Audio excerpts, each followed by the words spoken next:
Você vê, quando eu entrei na faculdade, em 97, que foi meu primeiro ano de faculdade, só 1% da população brasileira era fluente em inglês. Acredite se quiser, esse número não mudou.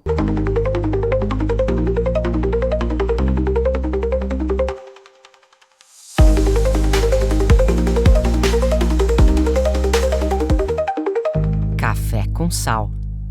Bem-vindos a mais um episódio do Café com Sal, podcast que fala de carreira, liderança e empreendedorismo. Você acompanha nossos episódios sempre, todas as terças-feiras às 8 da manhã, tanto no Spotify quanto no YouTube, e os cortes no TikTok, Instagram e LinkedIn. A gente também agradece a audiência de vocês e nos perdoem, a gente está voltando ainda meio arrastado das férias, com Café com Sal Expresso, que normalmente é às quintas-feiras, também às 8 da manhã, mas só no Spotify, só por áudio. O podcast que você manda as suas perguntas sobre carreira e mercado de trabalho, e a nossa produção seleciona as 3 melhores para eu poder responder para vocês, espero, com profundidade e categoria. Então, se vocês quiserem mandar as perguntas de vocês, mandem no nosso WhatsApp oficial, que é o 11 99715 0018. A gente aproveita também para agradecer o apoio dos nossos patrocinadores e apoiadores. A Brava Executive Search, que vocês já conhecem, fazem a nossa abertura e apresentam o nosso programa. Essa empresa de recrutamento de executivos tem um foco gigantesco no mercado executivo, no mercado jurídico, de RH, de finanças, impostos e das mais diversas áreas. Então, se você quer buscar um executivo, uma executiva, um advogado para o seu negócio, entre em contato com a Brava, www.gobrava.com.br, e o nosso grande abraço ao nosso apoiador de sempre, que é o pessoal do Venturos. Venturos, que é o Instituto Brasileiro de Pesquisa e Desenvolvimento e Inovação, e que todo mundo aqui que acompanha o Pod sabe, impacta teu negócio das mais diversas formas, mas principalmente com tecnologia. Você quer desenvolver um aplicativo para o teu negócio, o e-commerce do teu negócio, entre em contato com eles. É um pessoal não só simpaticíssimo, mas absolutamente capacitado, um oásis de capacitação e conhecimento tecnológico e de inovação para impactar teu business. www.venturos.org. Hoje o nosso tema é educação e a gente vai falar com uma super executiva desse mercado, que é a Daniela Segura.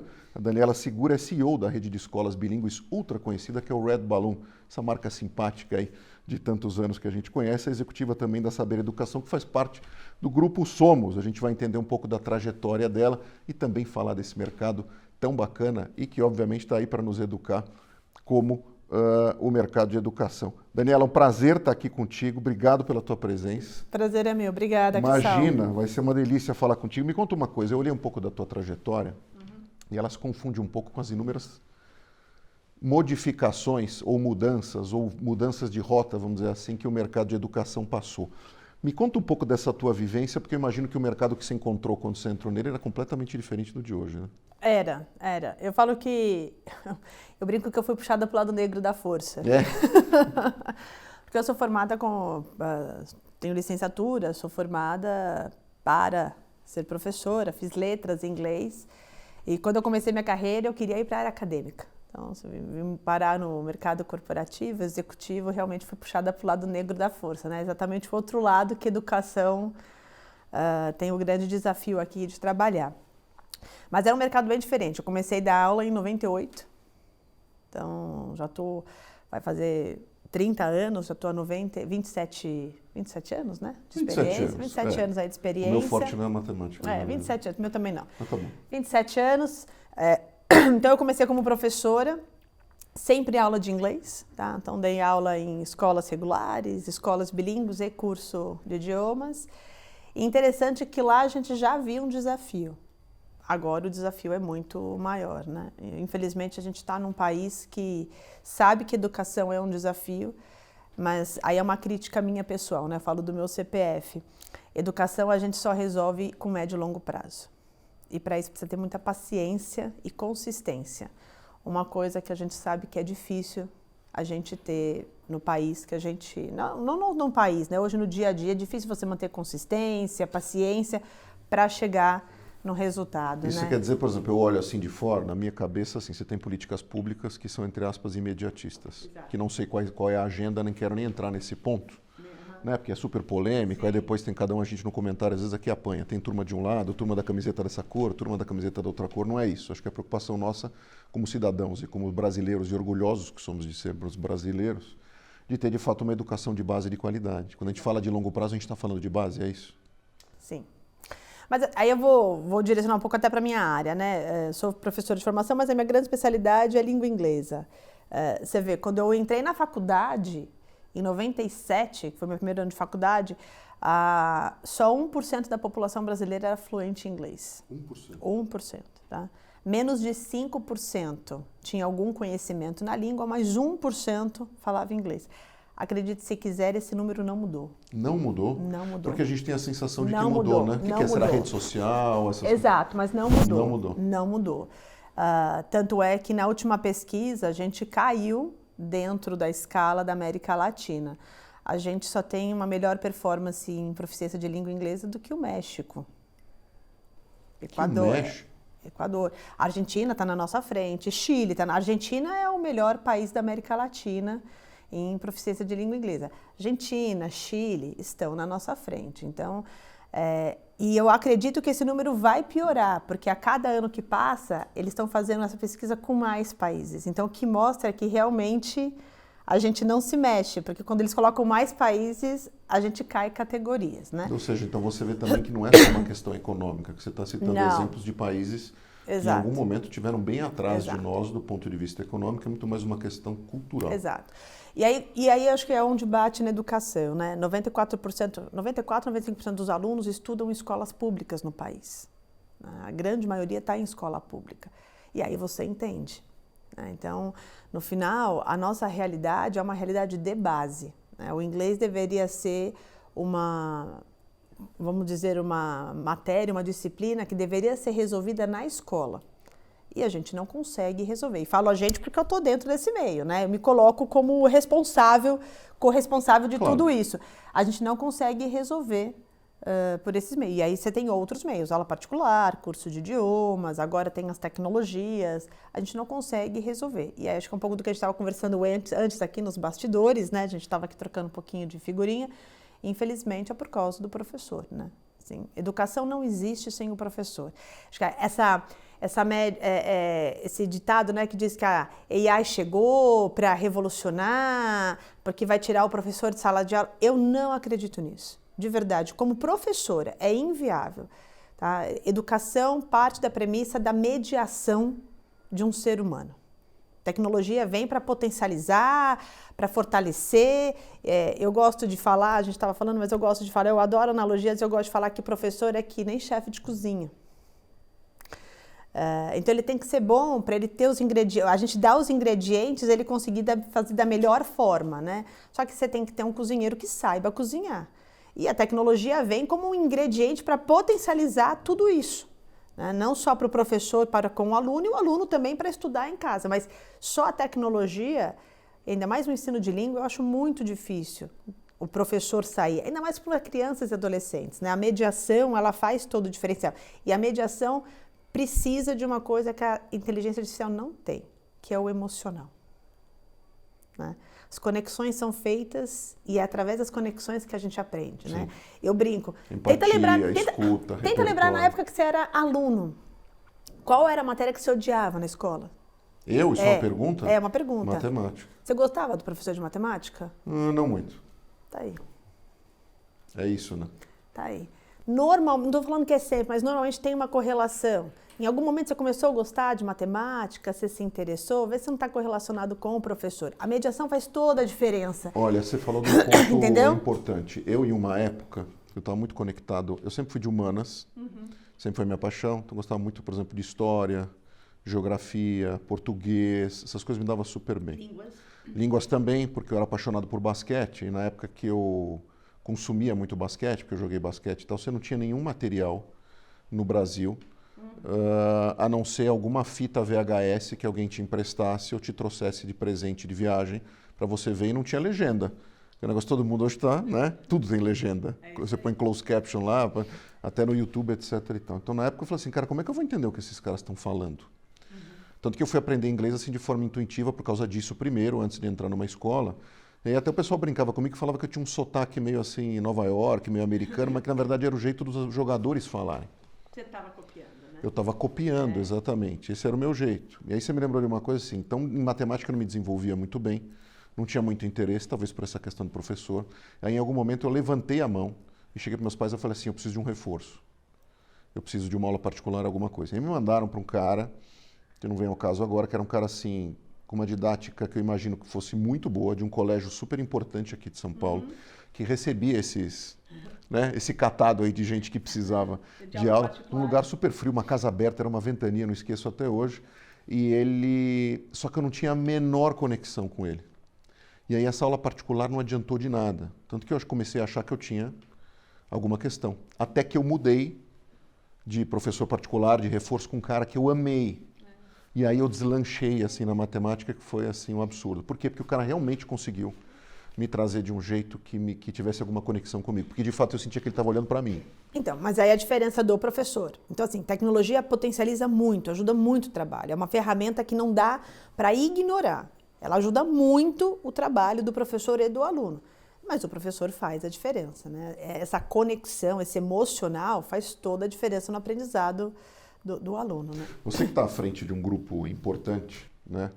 E até que é um benchmark importante para inúmeros grupos, e esse mercado vem expandindo muito, a gente tem notícias recentes assim, né? Quando a gente fala principalmente do setor bilíngue, etc., e do posicionamento das escolas e da competição nesse mercado.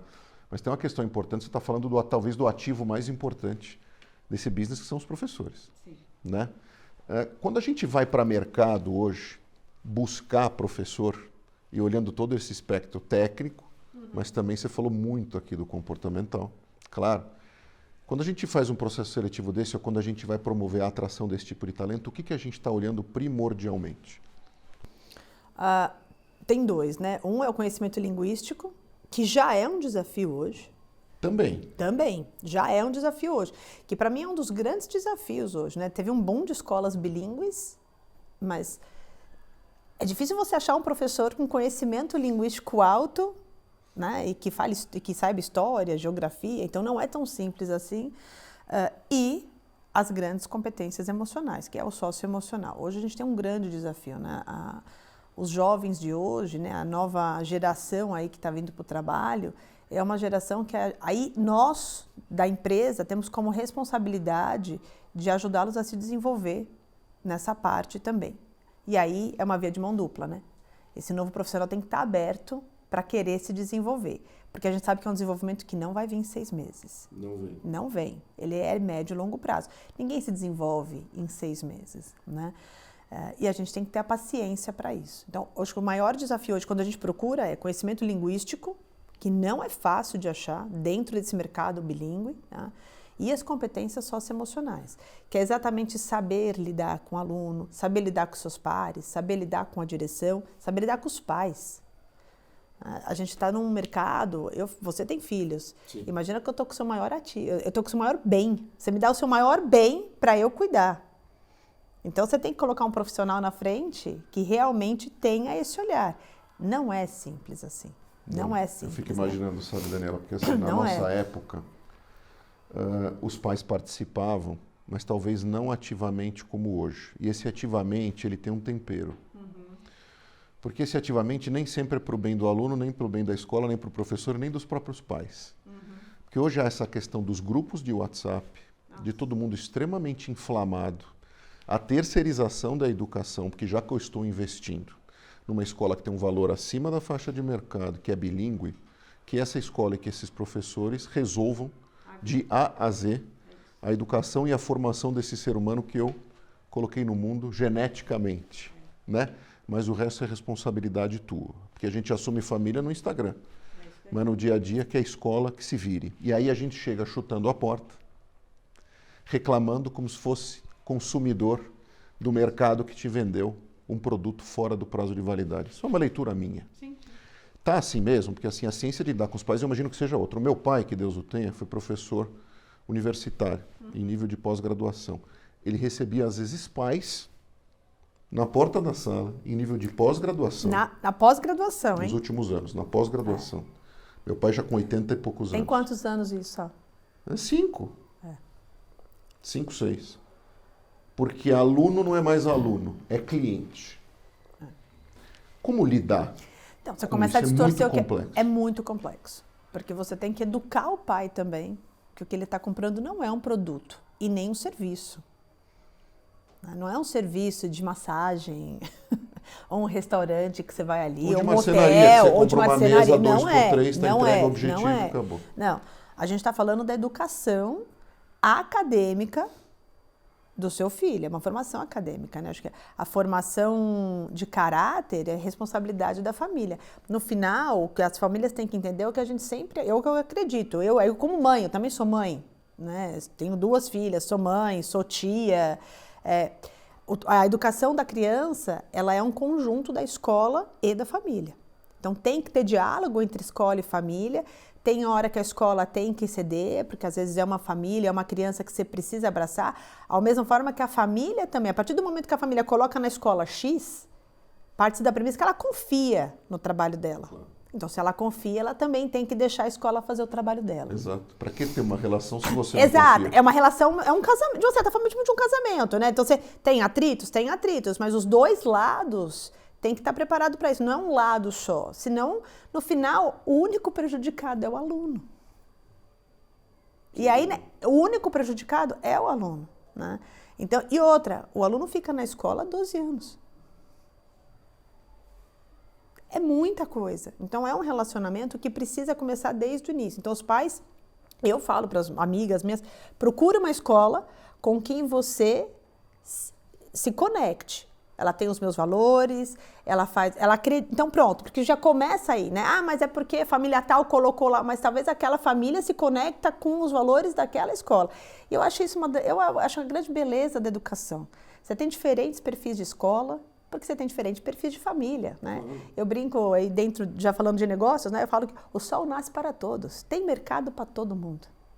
Tem mercado para aquela escola pequena, tem mercado para a escola grande, tem mercado para a escola bilíngue, tem mercado para a escola que não quer ser bilíngue. E tem mercado para filho, porque assim, eu vejo famílias, Daniela, me corrija se eu estiver errado, mas que assim, um filho vai bem por perfil numa escola ou numa unidade até. É isso aí. O outro em outra. Então, mas os pais por têm isso, que estar atentos para isso. Porque as crianças são diferentes. Eu tenho 2, é ou não é? Eu falo que é o mesmo pai, mesma mãe, mesma educação, seres humanos distintos. Perfil. Então, assim, você tem que procurar uma escola que se adeque com seus valores e que seu filho vai conseguir se conectar. Então, não é uma matemática simples de fazer. Então, acho que o grande benefício hoje dos pais versus o do passado é que hoje eles estão muito mais conectados com a educação dos filhos, muito mais presentes. Isso faz toda a diferença.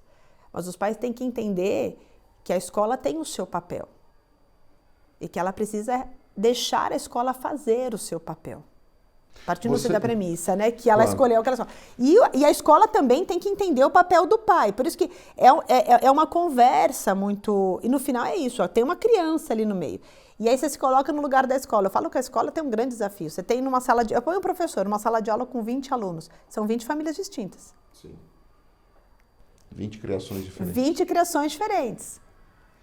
E 20 seres humanos que aprendem de formas diferentes.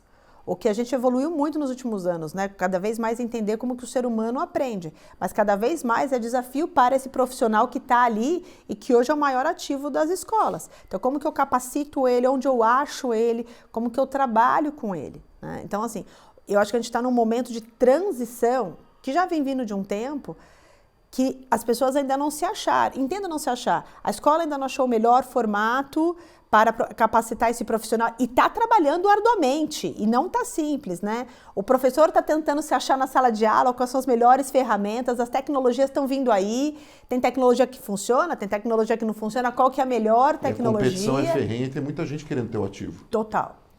E às vezes o teu diferencial perante esse ativo, que depois como consequência vai impactar as famílias, é justamente a capacitação desse ativo, essa trilha, né? Então, e aí acho que falando de negócio, é um pouco do que a gente está fazendo na Red Balloon, Sal. Nós somos uma escola de idiomas, né, há 55 anos. A Red Balloon foi fundada em 1969. Isso é uma coisa que eu me orgulho muito de fazer parte da Red Balloon e...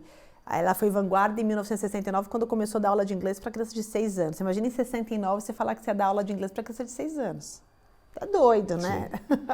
Pioneiros. Pioneiros. E naquela época isso é um absurdo. Vai confundir a cabeça da criança, onde já se viu, não. Você nunca pode fazer isso com uma criança. Você nunca pode fazer isso com uma criança. Naquela época você aprendia inglês depois que você entrava na faculdade, né? Pronto, agora você saiu da escola, agora você vai aprender inglês. Né? Então, a gente vem nesse processo. Ano passado, a gente lançou a nossa primeira escola de educação infantil bilíngue, né? Onde a gente tem uma proposta agora de escola de educação infantil bilíngue, mas não deixamos o curso de idiomas, que é o nosso principal. Exatamente por isso. A gente acredita que tem o pai que quer a escola bilíngue, mas tem o pai que não quer a escola bilíngue. Ele quer uma escola que tenha outros princípios, outro direcionamento, ensine inglês, mas o inglês ali não é o principal ativo.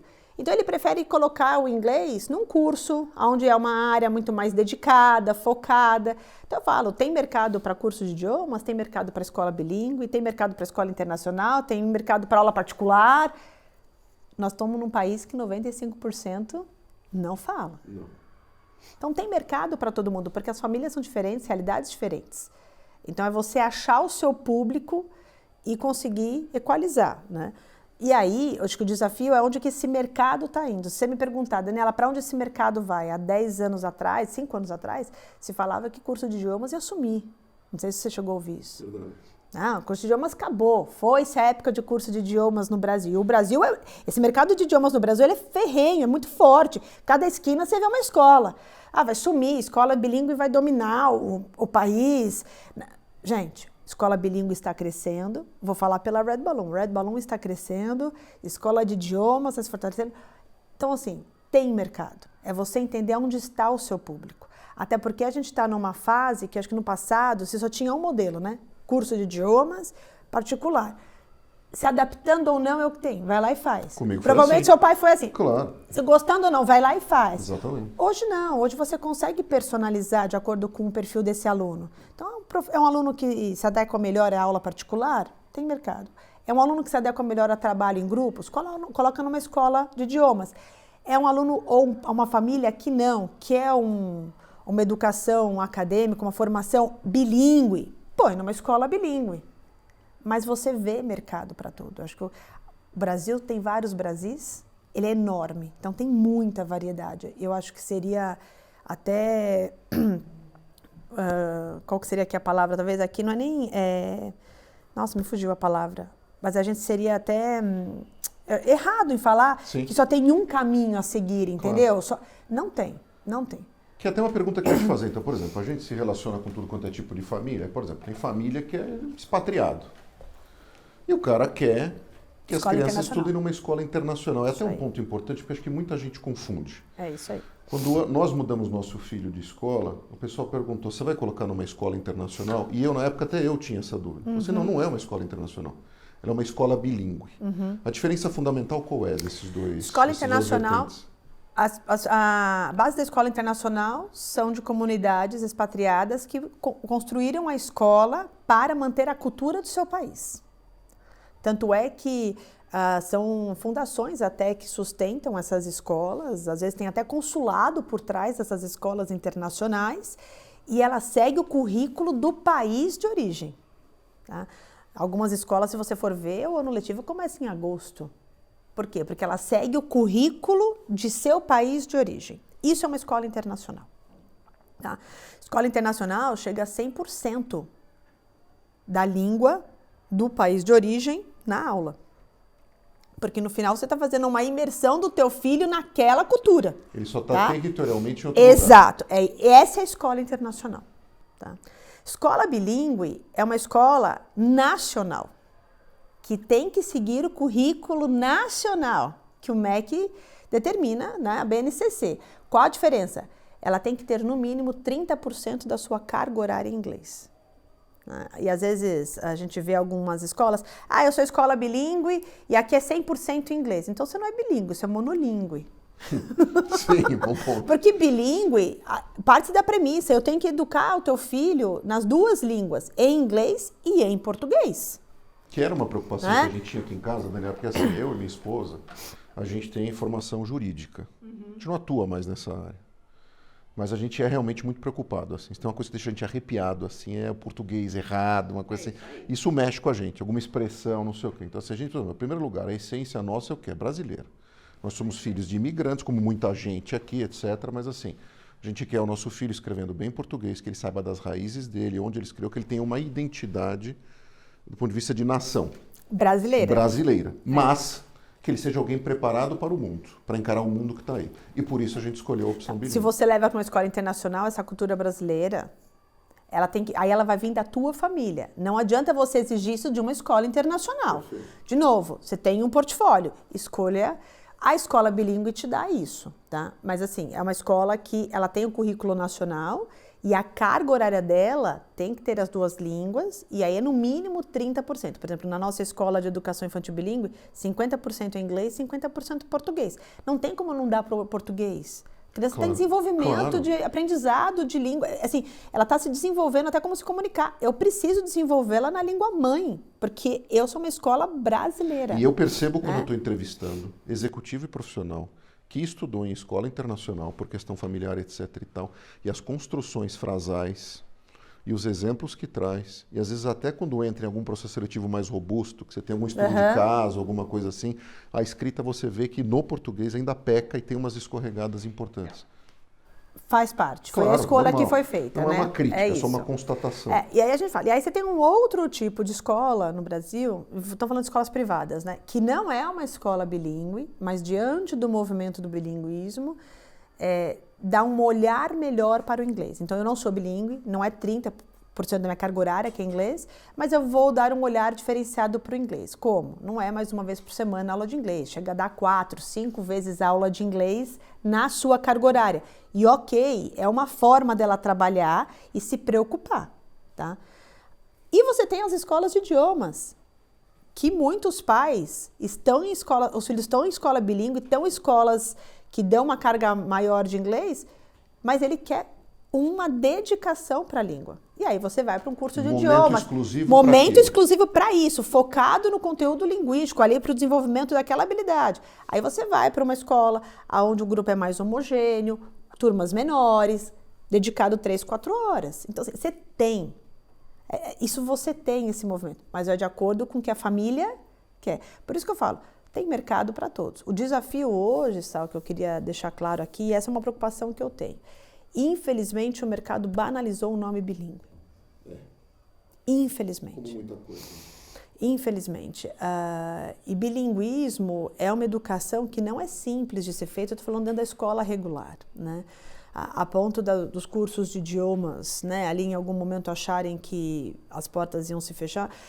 Infelizmente, o mercado está usando esse nome erroneamente, né? Porque se você parar para pensar, bilinguismo, a sua carga horária tem que ser no mínimo 30%. Se a tua carga horária não tem mínimo 30%, você não é bilíngue.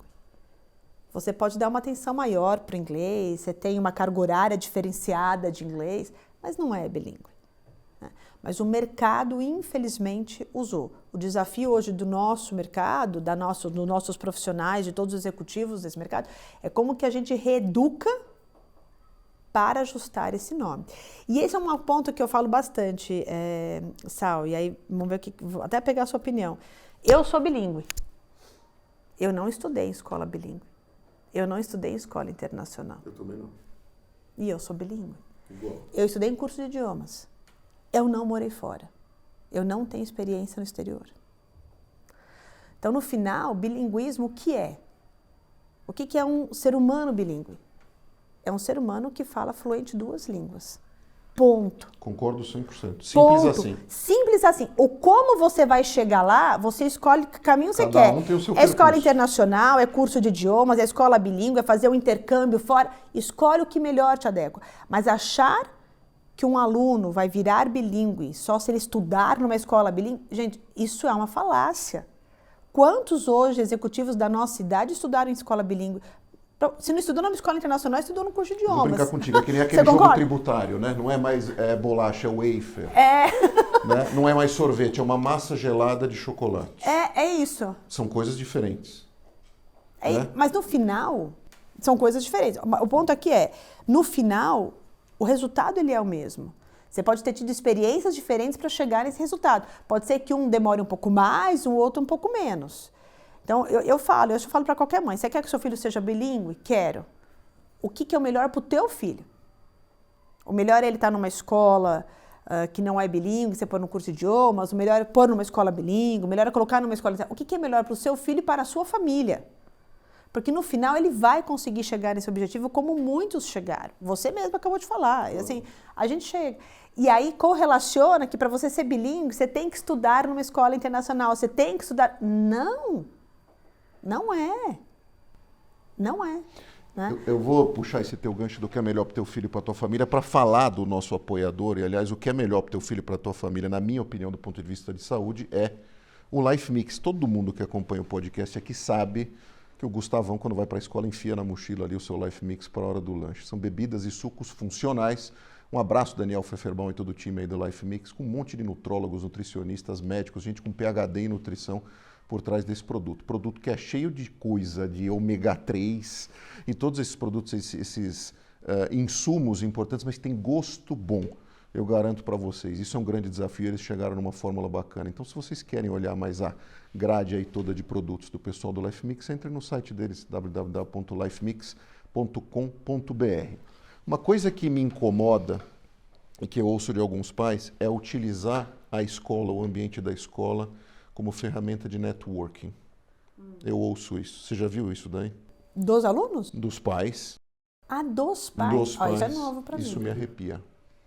Te juro. Talvez como minhas filhas agora estão no ensino superior, eu não estou nos grupos de WhatsApp mais. Onde teus filhos estudam em tal lugar, sabe quem está na classe deles? Sabe quem mais estuda lá? Sabe quem bababá, bababá? E lá do meu mercado tem muita gente. Então uma coisa une a outra, né, Fábio? Eu fico arrepiado quando eu ouço isso. Eu falo assim... Isso é uma preocupação. Você acredita? Esse aspecto até porque a escola como ambiente de networking dos pais. Eu sou uma pessoa que adora networking, promove networking. O próprio Café com Sal virou um ambiente de networking para muita gente. O que a gente já fez cross-referência aqui, você conhece fulano de tal mercado, apresenta, problema nenhum com isso. Mas quando envolve filho, é um negócio que realmente me preocupa. E isso eu tenho visto muito, tá? Mas o que acontece no meio do caminho? Em algum momento essa criança acaba mudando de escola, porque foi uma opção da muito família. Mais dos pais do que olhar para o perfil dessa criança. É isso que eu falo, é isso.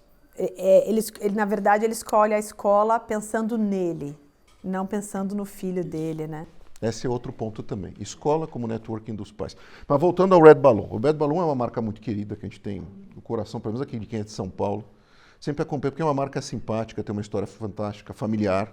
Depois, né, de expandindo e etc. como negócio. E como você falou, o mercado está no mercado de expansão.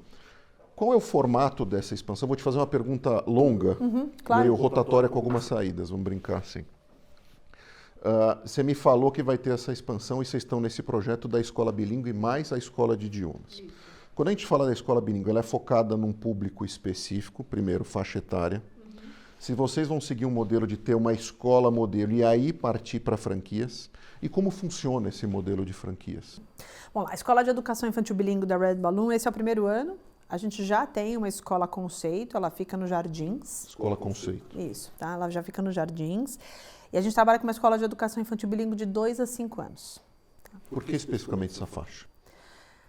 Porque a gente pegou muito a nossa experiência, né? A Red Balloon trabalha com crianças a partir dos 3 anos desde 1978, 79. Ou seja, são pioneiros mesmo e corajosos. Exato. E aí a gente sabe trabalhar a língua com crianças a partir de 3 anos, né? O desafio agora, e aí é bem diferente o curso de idiomas de uma escola regular. Então, a gente precisa aprender a trabalhar com este modelo, né?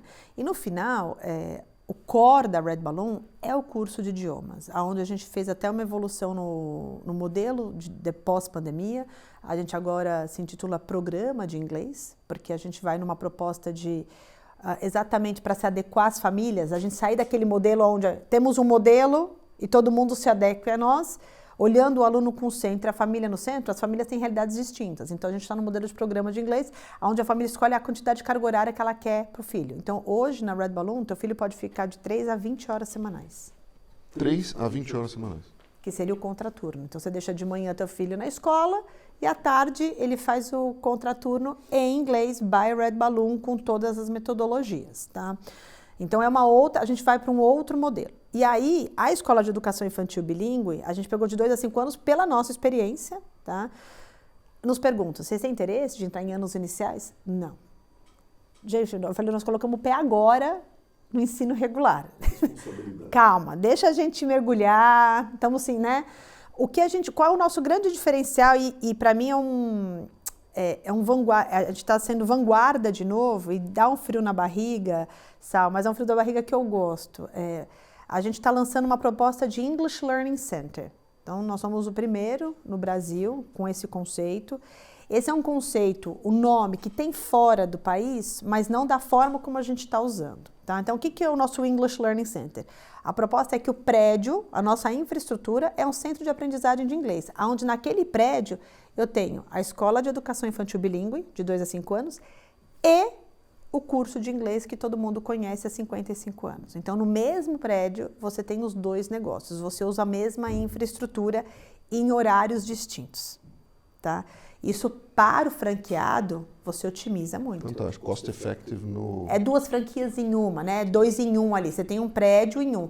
E para a gente usar essa infraestrutura, se eu vou para anos iniciais e anos finais, isso vai aumentar o meu investimento. E o core nosso é o inglês. Então, o que a gente fez foi revisitar esse processo. Então, a Red Balloon já é franquia desde 2001. Nós já temos 64 franquias. O desafio agora fizemos um turnaround na marca, trazemos esse novo modelo, né? Então quer dizer que você vai acabar com o curso de idiomas e vai colocar a escola bilíngue? Não, a gente quer os dois. Exato, porque tem o pai que quer a escola de bilíngue e tem o pai que quer o curso. Se você pode oferecer essa flexibilidade, porque acho que muita família também sofre pela falta de flexibilidade das instituições. Exato. Então, a gente redesenha esse negócio para voltar agora a expandir. Então, a gente já tem novas unidades que vão abrir nos próximos anos e estamos captando novos franqueados para isso. Você vê interessante, na unidade dos Jardins, que é a nossa unidade de conceito, a gente tem lá a Escola de Educação Infantil Bilíngue, de 2 a 5 anos, e o English Program, que é o curso de idiomas, de 3 a 20 horas, de 3 a 17. Eu tenho alunos de 3 a 5 anos que estão no curso e não estão na escola bilíngue. E tem um aluno que está na escola bilíngue e não está no curso. E tem um aluno que está na escola bilíngue e no curso, porque quando eles somos 2, ele tem o período integral. Vai sair o Shakespeare. Então, por quê? Porque você tem família que quer escola, você tem família que quer o curso, você tem... E aí o exercício foi esse. Também queremos colocar pé em tudo? Não. Foco. É criança, é para aquele público, é um ticket médio um pouco mais alto, né? Até por causa da nossa carga horária, da estrutura, mas é foco. Então, vamos trabalhar só de 2 a 5 anos, o curso de inglês de 3 a 17. Quando a gente fala de território, como é que isso se manifesta? Porque, assim, grande parte do nosso público aqui do Café com Sal é São Paulo, Rio de Janeiro, tá? Mas falando especificamente de São Paulo. Então, eu imagino que isso, obviamente, você tem já uma escola modelo nos Jardins, né, que você mencionou. Isso. Então, a gente está falando de São Paulo, de um grande centro. Mas quando você já vai saindo aqui para próximo de São Paulo interior, você vê que tem um público bastante sofisticado e que demanda... muito do aprendizado bilíngue ou do curso de línguas, né? Isso está também no projeto de vocês? Esse público demanda, o crescimento também é por aí? Das 74 unidades que a gente tem hoje, nós temos 74 unidades, algumas próprias e a grande maioria franquias. A maior concentração está em São Paulo, tá? A segunda maior praça é Rio de Janeiro, depois vem Recife e Belo Horizonte. Olha só. Tá? Por que especificamente Recife? Recife, a quantidade de alunos que a gente tem em Recife é impressionante. Você sabe que eu já mencionei isso aqui em outras temporadas. Tá? Pela quantidade de unidades que a gente tem lá, é a nossa terceira maior praça em alunado hoje. Eu tenho clientes em Recife, eu trabalhei com muita gente de Recife, tem muita gente de Recife e Pernambuco em geral na minha vida. É impressionante. A força, a capacidade do pernambucano é um negócio assim... Força de trabalho, mentalidade de trabalho, construção de carreira, ambição, é uma praça que eu sou assim apaixonado. Hoje lá a gente já está com quase até mais, um pouco mais de 2.000 alunos só em Recife capital, de curso de idiomas. É impressionante. O Nordeste ele investe em educação. O Nordeste investe em educação. O nordestino investe. Ele sabe da importância e ele investe no filho dele. Ele vai atrás. O Nordeste investe, tá? Bom, mas aí voltando para a tua pergunta. Sim. Então, São Paulo é a nossa maior praça. Então, a gente tem aqui... Só na capital de São Paulo tem mais de 20 unidades da Red Balloon. Tá? A grande concentração está em São Paulo e temos no interior de São Paulo também. Mas você vê esse modelo de curso de idiomas e escola bilíngue, a primeira é Jardins. Para o ano que vem, nós já vamos abrir Jundiaí, Butantã e acredite se quiser, Rio de Janeiro, em Niterói e Caraí. Já são as 3 primeiras que já vão para esse modelo. Já... Isso é um movimento independente de pandemia? Porque na pandemia aconteceu aquela febre do seguinte, todo mundo vai abandonar os grandes centros, não se concretizou. Né? Quer dizer, se concretizou só em parte. Vou morar no interior ou próximo aos grandes centros, mas também quero ver se tem uma infra próximo dessa turma. Jundiaí, por exemplo, é um exemplo disso. Você tem muita gente que trabalha em São Paulo, você acaba morando em condomínio em Jundiaí, ou casa em Jundiaí, etc. Então, hoje a própria cidade de Jundiaí e região demanda um serviço muito parecido com o de São Paulo, se não é igual. Campinas, Indaiatuba, né? Sorocaba, as coisas... Itu, sim. E a gente teve um movimento, sim. Tá? Teve um movimento, tanto é que essas unidades cresceram pós-pandemia. Ou seja, isso realmente aconteceu. Aconteceu. Ao mesmo tempo, estamos vendo outro movimento agora que está silencioso. Tá? Eu falo que é muito mais um feeling, né? Os escritórios e as empresas estão cada vez mais diminuindo o home office. Algumas empresas mantêm, outras não. Fato, depende do teu business. Depende do seu business. E as que estão diminuindo o home office, para esse profissional que foi morar lá, partindo da premissa que ele ia trabalhar de home office, já começa a complicar. Vendeu tudo aqui, foi Exato, embora. Já começa a complicar. Então, acho que, de novo, estamos num momento ainda de, sabe, as peças ainda estão se encaixando para ver aonde que vão parar, né? Então, como que vai ficar esse mercado de home office? Acho que tem um meio termo, mas dependendo do negócio, é muito mais presencial do que online, outros são mais online do que presencial. Eu acredito que a presencialidade faz a diferença, pelo menos em alguns momentos da semana. No teu business, então. Faz a diferença. Então, a gente vai encaixando. Então, você tem esse movimento de algumas famílias, né? Mas você tem ainda que o pai que faz... já vai e volta todo dia. Ele vai ouvindo o café com sal no caminho. Vai ouvindo o café com sal. E a mãe fica, que aí às vezes a mãe tem um trabalho de home office e aí ela trabalha. Mas esse interior próximo de São Paulo, ele foi bem... Assim, a gente sentiu. Então, Jundiaí, Indaiatuba, Campinas, Itu... Também. Porque se você pega o carro assim, é impressionante. Você vai vendo marcas que vão aparecendo que eram marcas costumeiras só. Daqui, pelo menos, principalmente quando a gente fala em educação. Agora, falando um pouco da Daniela, que eu não quero deixar esse assunto fugir. Você é uma pessoa que tem formação, licenciatura, e hoje você é uma CEO de uma marca super importante, né? E aí, fazendo um pouco dessa reflexão, primeiro, você se imaginava lá atrás sentando numa cadeira como essa? E quais são teus principais desafios hoje como CEO de um negócio como esse? Que eu imagino que sejam imensos. Até porque, na época que você tirou a tua licenciatura, e tinham CEOs no mercado, que nem eram chamados de CEOs, né? Não se chamava isso, era presidente de empresa. Né? Não tinha essa nomenclatura. Sim.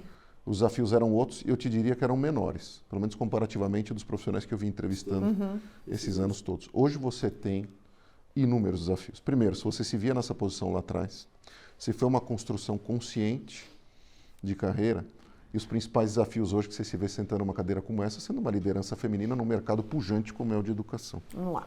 Não me imaginava. De novo, outra pergunta longa. Mas vamos lá. E se eu fugir, porque eu adoro abrir outra janela.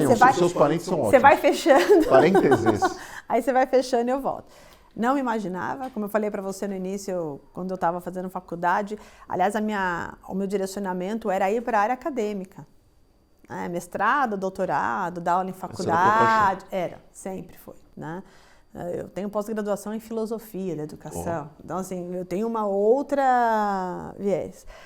A minha vida foi me levando para isso. Tive chefes. Eu acho que eu tive sorte, né? Eu falo que Deus colocou as pessoas certas na minha frente, mas eu também fiz os movimentos certos, né? Porque às vezes a porta está na tua frente, como dizia o meu pai, o trem abre. Você vai entrar, se você esperar o próximo, você não sabe que horas que ele vem e se vem. Então, você tem que decidir ali na hora, né? Então, tive oportunidades e falo que eu tive, assim, eu fui abençoada com os chefes que eu tive, que acho que viram um potencial que eu não via em mim. Isso eu falo mesmo, não vi esse potencial. E que me jogaram em desafios e que foi muito interessante, sabe? Porque no momento que os desafios apareceram e que eu saí da ponta, quando eu falo da ponta, eu saí da unidade, né? Então, eu fui professora, depois eu fui coordenadora de unidade da Red Balloon, Depois eu comecei a ajudar com alguns projetos. Eu sempre fui uma pessoa muito curiosa, então ia aparecendo as coisas, eu sempre queria participar, sempre tive essa vontade. Mas eu nunca pensei que eu ia sair de unidade, essa é a verdade. Acho que o meu aspiracional era ficar ali na unidade, tá? Mas tive chefes que foram aparecendo. Aliás, um deles é mentor meu até hoje. Foi um grande mentor para mim, devo muito a ele. Eu falo que Deus colocou ele na minha frente e eu peguei a oportunidade. Mas foram duas coisas. Eu acho que a vida ela é bonita por isso, né? São pedras que você acha que é uma pedra, mas na verdade eu falo que não é uma pedra para te travar. Na verdade era uma pedra para você. Um degrau. Era um degrau, tá? Quando apareceu uma oportunidade profissional para mim de eu sair da unidade e ir para a área administrativa da Red Balloon, para a área ali de novos negócios, para mim deu um belo frio na barriga. Porque você imagina, totalmente pedagógica, acadêmica, e foi um desses chefes, que hoje é um mentor muito querido meu, que me deu um frio na barriga absurdo, né? As pessoas não sabiam se o projeto ia dar certo ou não, porque te dá um novo... Você tem um projeto de novos negócios, você tem que colocar de pé, Sal. Quem é meu time? Equipe. Conhece a equipe? Eu e você se vira, dá o resultado. Aí se der errado. Se der errado, não dá para você voltar para onde você estava. Porque eu vou colocar alguém no teu lugar. Né? E nesse momento, foi um momento que eu estava passando por um momento pessoal difícil. Meu marido ficou doente, eu tinha crianças pequenas, meu marido ficou doente. E naquele momento eu era a provedora da casa. Porque meu marido estava se tratando de saúde. Esse é um outro ponto, né? Acho que mulher tem um desafio versus... Eu acho que homem também, mas mulher um pouco mais por causa da maternidade. Sim, são coisas diferentes. Acho que é uma outra, assim, né, graças a Deus eu tenho um marido que realmente foi uma rede de apoio e que sempre me motivou. Nunca foi aquele marido que fala, pensa bem, você não quer... Não, meu marido falou, aproveita, vai que eu seguro aqui. Ele mesmo, não, vai que eu seguro. E aí você tem a mãe, né, e, a rede de apoio fez toda a diferença, né. E aí nesse momento eu era a única provedora, era uma oportunidade profissional, mas que se desse errado eu não podia perder o emprego, porque meu marido estava num momento de saúde e eu brinco que foi quando eu aprendi que plan B sucks. Plan B sucks. There's no plan B. Entendeu? E se der... Gente, na minha cabeça eu falava, não tem se der errado. É quando vai dar certo. Muda a pergunta. Quando vai dar certo? Vou trabalhar para tentar dar certo o mais rápido possível. E a gente conhece uma força que a gente nem sabe o que é. Exato. É isso, né? Mas se der errado, então você já... E aí, assim, as pessoas falam, mas se der errado... Às vezes meu marido fala, se der errado, você procura outro emprego. Eu falei, não posso. Não posso. Eu tinha uma responsabilidade, meu marido me ajudando, sabe? Eu falei assim, plan B sucks. There's no plan B. E aí eu acredito muito nisso, Sal. Eu acho que quando você entra num projeto que você já acha que tem um plano B, você não dá toda a força que você deveria para o plano A. O plano B ele tem que estar na gaveta escondido. Porque se ele está na mesa... Então eu falava, não é... Você nem achar que você pode contar exato, com ele. Exato. Então, finge que não existe. Exato, finge que não existe. Então, quando eu entrei nessa posição, não era esse der errado. Vai ter que dar certo. Porque eu preciso desse trabalho. E esse vai ter que dar certo, aí eu contei com minha rede de apoio, meu marido, minha mãe, que eu não... Nossa, minhas filhas pequenas, mas entendiam. Eu comecei a viajar muito naquele processo. E eu tive um chefe, um mentor ali que foi me dando pista. Ele foi me jogando, foi me dando pista e eu fui. E eu acabei me desenvolvendo muito rápido. E aí quando eu vi, aí foi quando eu saí a Red Balloon já fazia parte de um grupo grande, na época era a Somos, né? Hoje a Red Balloon está dentro do grupo Cogna, ali dentro, organizando, nós somos irmãos da Somos, né? Mas naquela época eu estava dentro da Somos. E aí ali eu fui chamada, por causa deste movimento, eu fui chamada para sair da Red Balloon e eu fui para editoras. Tá? E aí, de novo, e aí acho que deu certo, falou, agora a gente quer que você constrói um negócio aqui dentro de editoras, que era uma área de relacionamento com escolas. Então eu saí do mercado ILT inglês e fui olhar com a 12 como um todo, mercado privado. Falo que foi minha MBA na prática. Então eu entrei num outro mercado, canais, relacionamento, produção. Depois eu acabei recebendo o convite para ser diretora da Ática, Cipione, Saraiva atual. As coisas aconteceram muito rápido, Sal. Assim, se eu olho para trás, foi tudo muito rápido. E um grupo também que se transformou um grupo muito rápido. Acho que as coisas... Mudanças, reposicionamento. Foi muito rápido. E acho que foi sendo levada. As portas foram aparecendo, eu fui entrando com aquele frio na barriga. E isso é que é importante, né? Esses depoimentos, porque a gente nunca está 100% pronto. Esquece, isso nunca vai acontecer. Aliás, eu falo, nunca vão te chamar para uma cadeira que você está pronto. Vão chamar para uma cadeira que acredita que você vai ficar do formato dela. E processo seletivo é a mesma coisa. Exato. Ou o bumbum é 80% da cadeira ou é 120%. Nunca é 100%. Não tem isso. E aí eu fui abrindo essa oportunidade, abrindo as oportunidades. E aí quando foi em dezembro de 21, a própria Cogna me chamou que eles precisavam trazer alguém de volta para a Red Balloon para assumir a posição, para revisitar o negócio, fazer um turnaround pós-pandemia, só que eles queriam alguém dentro de casa e que tivesse experiência de Red Balloon. Eu nunca imaginava, sabe, que eu ia voltar. De verdade, assim. Sim, você achou que já tinha fechado o ciclo. Eu achei que já tinha fechado o ciclo. E foi um grande presente para mim, né? Só que aí você vem num outro formato. Acho que o que é benefício hoje para mim, e aí assim, o benefício hoje da minha cadeira, eu conheço a ponta na sua essência. Né? Não é alguém que me fala como é a sala de aula. Você fez a Universidade do Hambúrguer. Eu fiz. Então, assim, eu comecei como assistente de professora, depois fui professora, fui coordenadora. Assim, na época eu fui coordenadora de umas unidades com quase 1.000 alunos da Red Balloon, 25 professores. Então, assim, eu fiz todo o processo. Então, voltar, eu sabia da realidade. E eu acredito que o que eu construí com a minha vida profissional, né, que acho que esse Plan B Sucks, me deu coragem para fazer as mudanças na Red Balloon que precisava. Tá? Qual é o meu desafio hoje na minha cadeira? Eu acho que o meu desafio versus os que tiveram no passado, aprendi muito com eles, né? Até porque praticamente todos foram meus chefes no passado. Eu aprendi muito com eles.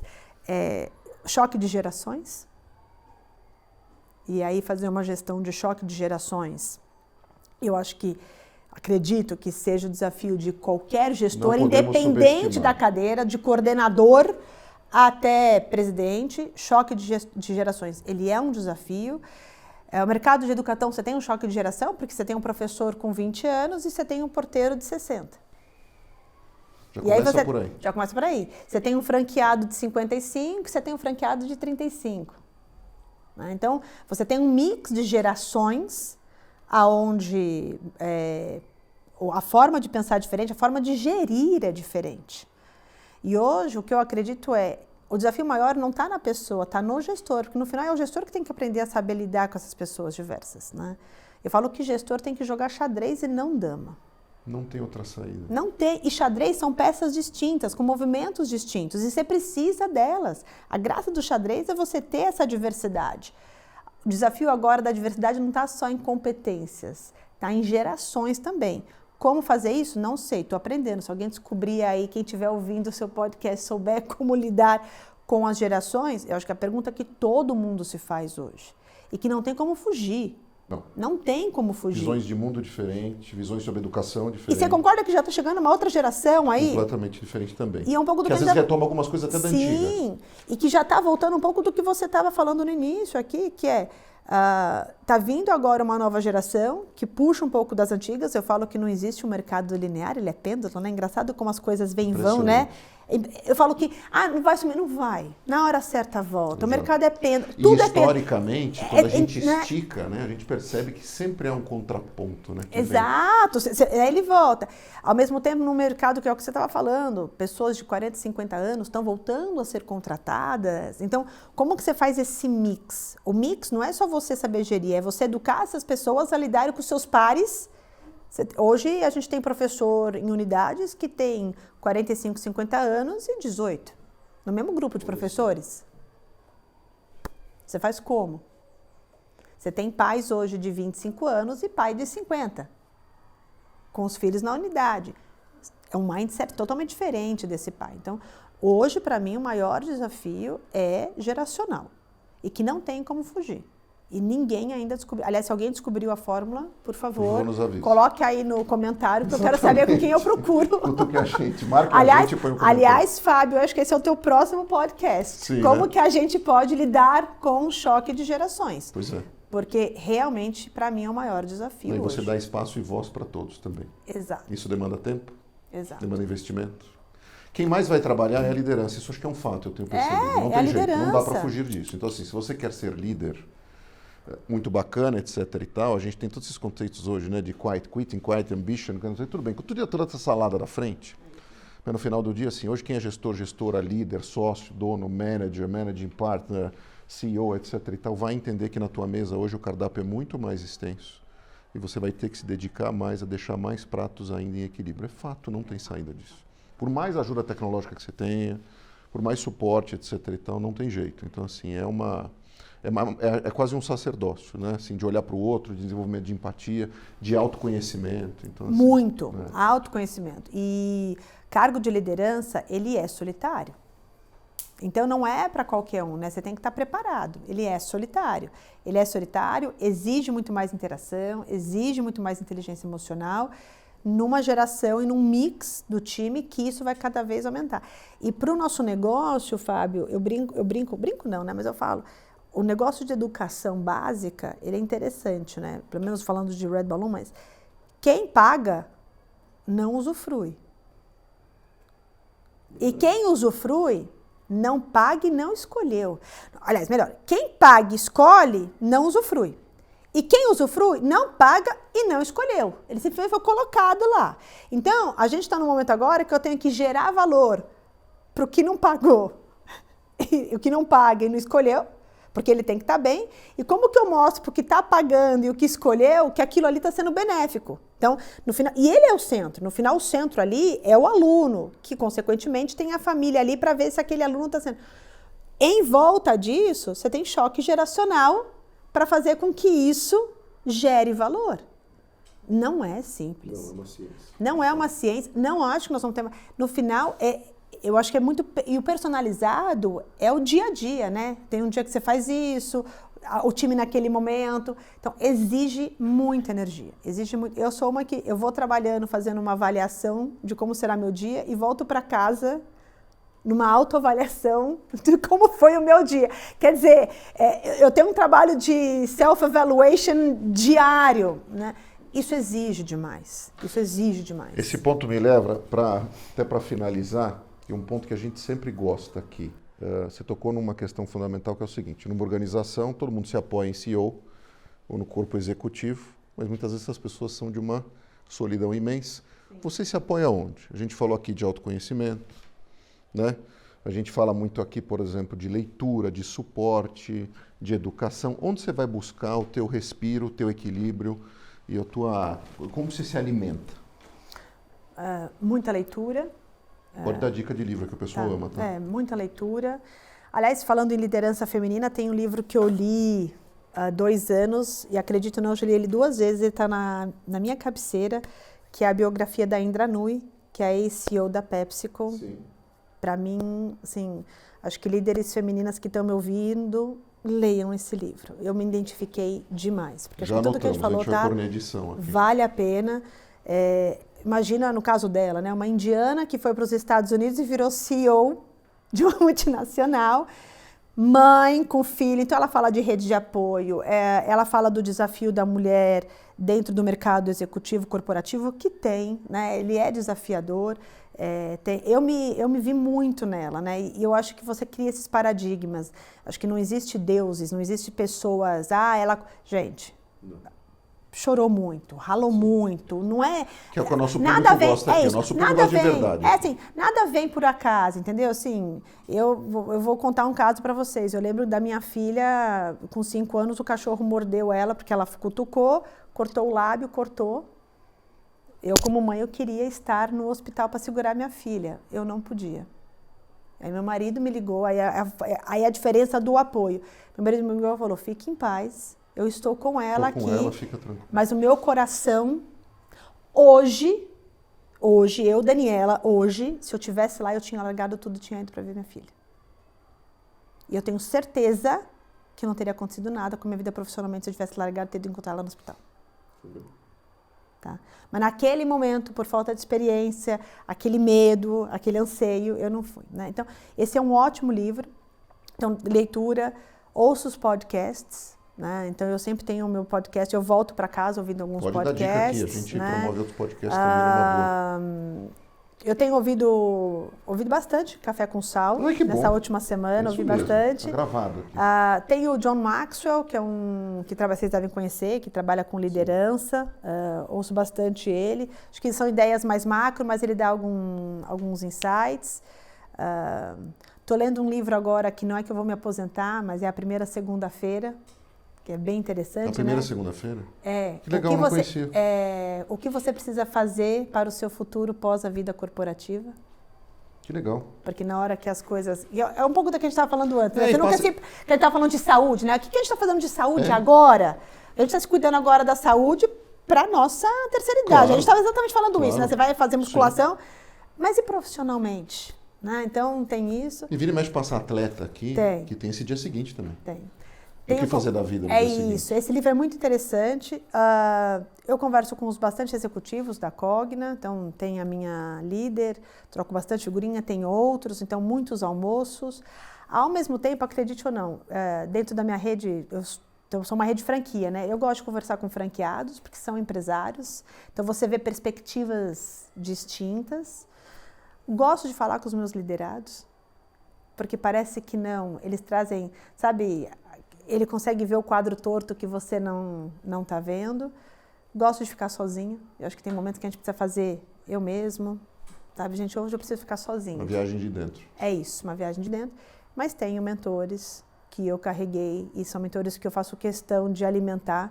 Que é aquele mentor que, sabe, naquela dúvida, você fala, deixa eu tomar um café com ele. Né? Tem o coach também. Eu acho que do mesmo jeito que você tem uma rede de apoio na sua vida pessoal, você tem que ir construindo essa rede de apoio na vida profissional. O maior desafio, além de geracional, né, é como você lida com a sua agenda. Mas eu tenho me colocado pelo menos uma vez por semana almoçar com alguém, conversar com alguém, porque não se você entra no dia a dia do trabalho, quando você vê, passou 6 meses, 1 ano. Ah, sim. Eu brinco com o hamster. Conversou. Você começa a pedalar aquela rodinha, você não vê, passou. O desafio também é esse, é como você lida com a sua agenda para conectar tudo isso. E tá presente. E tá presente. Então a vida não é... A vida é um mar de rosas. Vamos lembrar que rosa tem espinhos. Sim, verdade. ela é realmente um mar de rosas, mas ela tem espinhos que você tem que lidar. Acho que, assim, líder, executivo, quem aceita essa vida tem que estar preparado para viver no mar. Tem altos e baixos. Não é uma lagoa. E você não é. E você não tem resposta para tudo e não é o resultado de tudo. Não é. Não adianta. E não pode ser. Não, por isso que você tem um time. Crasso. Então pode ser, porque você tem um time. Não é. Na verdade, eu acho que o nosso maior desafio é ouvir todo mundo e ver qual decisão você vai tomar. Né? Eu acho que essa é a grande... Eu não gosto muito de parafrasear, mas tem uma frase, né? Porque hoje em dia a gente já nem sabe, né? Mas que diz que é do Steve Jobs. Assim, você contrata alguém para que essa pessoa aporte conhecimento. Não para você, né? Dar a ela todas as respostas. Senão, qual é o ponto de contratar esse profissional? Então, assim, é importante você estar rodeado de gente competente e gente que, em alguns assuntos e vários temas, são melhores que você, e é isso. E outra, eu acho que talvez por eu ser professora, né? Eu gosto muito de desenvolver pessoas. Eu acho que é tão bonito você ver um profissional que você pegou como analista, depois você promove para coordenador, ou você pega um gerente que era muito mais operacional e depois de alguns anos entra numa mesa com você e começa a te trazer estratégias, visão de negócio. Claro. Olha a evolução que esse cara fez. Assim, porque é o que fizeram comigo, é o que fizeram comigo, é isso. E para mim foi a maior marca que me deixaram. Assim, talvez esses profissionais que passaram na minha vida nem sabem disso, mas foi o maior aprendizado que eles me deixaram, né? É um direcionamento, é um acreditar, é um dar uma ferramenta, né? Inclusive as broncas, né? Você fez errado, vai ser penalizado por isso. O quanto que a gente aprende com isso? Então, não é fácil. Eu falo que a nossa vida, ela é tem que gostar de emoção. Tem que gostar de parque de diversões. Sim. Senão, eu acho que é melhor aí ir para outros caminhos. E eu acho que tem caminho para todo mundo, né? Mas o mercado executivo, corporativo e o de educação hoje não é um mercado para amadores. Não é. E no Brasil é muito desafiador, né? Quando você junta educação com corporativo, com executivo, E aí joga uma pimentinha, né? Gerações diferentes, famílias distintas, grupos de WhatsApp. Networking. Networking. Essa é nova para mim, vou até começar a acompanhar. Olha, fica de olho porque tem muito isso. Viu? Então, assim, se você me perguntar, Daniela, você já chegou na sua maturidade? Não, eu ainda acho que eu tenho muito a aprender. Muito a aprender. Às vezes eu me sinto... E carreira mudou completamente, a gente sempre fala aqui. Carreira, o planejamento é trabalhar até os 85 e descansar 20. É bem isso aí. Se der. Isso. Se der. Mas com alegria, com satisfação, deixando legado. Acho que isso é legal. É isso. A marca nossa no final do dia, fora o componente genético, é isso. que você pode deixar, acho que o que você deixa para o mundo é muito isso. É isso, é isso. Né? E você tem que estar preparado para isso, né? Eu acho que quando você assume uma cadeira de liderança, não é para você. É para os outros. É servir. Servir. Se você não quer servir, abre um negócio que só tenha um funcionário, você. Porque nem se você for funcionário de alguém, te derem um cargo de coordenador, você também vai ter que trabalhar e servir alguém. Não tem escapatória. Exato. Então, assim, não é simples, bem desafiador. Eu nunca imaginei chegar onde eu estava. Mas estamos caminhando um pouquinho. Hoje eu já aprendi bastante aqui com você. Amém, igualmente. Falar em aprender, onde o pessoal pode entrar em contato com o Red Balloon, conhecer a marca, metodologia, quais são as redes onde o pessoal pode buscar? www.redballoon.com.br. Ali fala bastante do curso de idiomas, do English Program, de 3 a 20 horas, fala da Escola de Educação Infantil Bilíngue, fala das nossas unidades, aonde elas estão. Tem também o Red Balloon BR no Instagram. Tem no LinkedIn também, né, a Red Balloon, para quem tem interesse de abrir uma franquia, investir no negócio. Eu, particularmente, acredito no negócio, também, senão não estaria na cadeira até então. Claro. E tem as unidades do seu bairro. Então, se você vê que você tem uma unidade perto de você, também tem o Instagram da unidade. Então, por exemplo, tem o Red Balloon Jardins, tem o Red Balloon Santo Amaro, que estamos aqui perto, próximos. Tá? E nós estamos em mais de 20 cidades. A grande concentração é em São Paulo, mas estamos em São Paulo, Rio, Minas, Goiás, estamos em Mato Grosso do Sul, Recife, Porto Alegre. A federalização de Red Balloon. Esperamos chegar em mais lugares. Mas ainda tem muito estado que ainda não conhece a Red Balloon. Acho que o nosso desafio é levar o bilinguismo, seja ele como for, seja em escola, seja em curso, para mais pessoas com qualidade. Porque a curva não vai mudar de uma hora para outra dos falantes bilíngues no país. Sim. Se todo mundo se fizer um pouquinho, a gente chega lá. E a responsabilidade, como sempre aqui no país, é a iniciativa privada, não tem jeito. É isso. Tem que assumir e ir em diante. É isso. Plano A, sempre. Plano A. Plano B sucks. Plano B sucks. Esse é o aprendizado de hoje. Plano B sucks. Espero que vocês tenham gostado, pessoal. Aprendi tanta coisa hoje. E espero que vocês também. Sempre nos acompanhem nos episódios toda terça-feira, até gaguejei. Não passaria no teste do Red Balloon como professor, sim. Dei uma gaguejada forte aqui, mas enfim, toda terça às 8 da manhã, tanto no Spotify quanto no YouTube, os episódios completos. De novo, espero que vocês tenham gostado. Até a próxima, a gente se vê por aí. Tchau, tchau.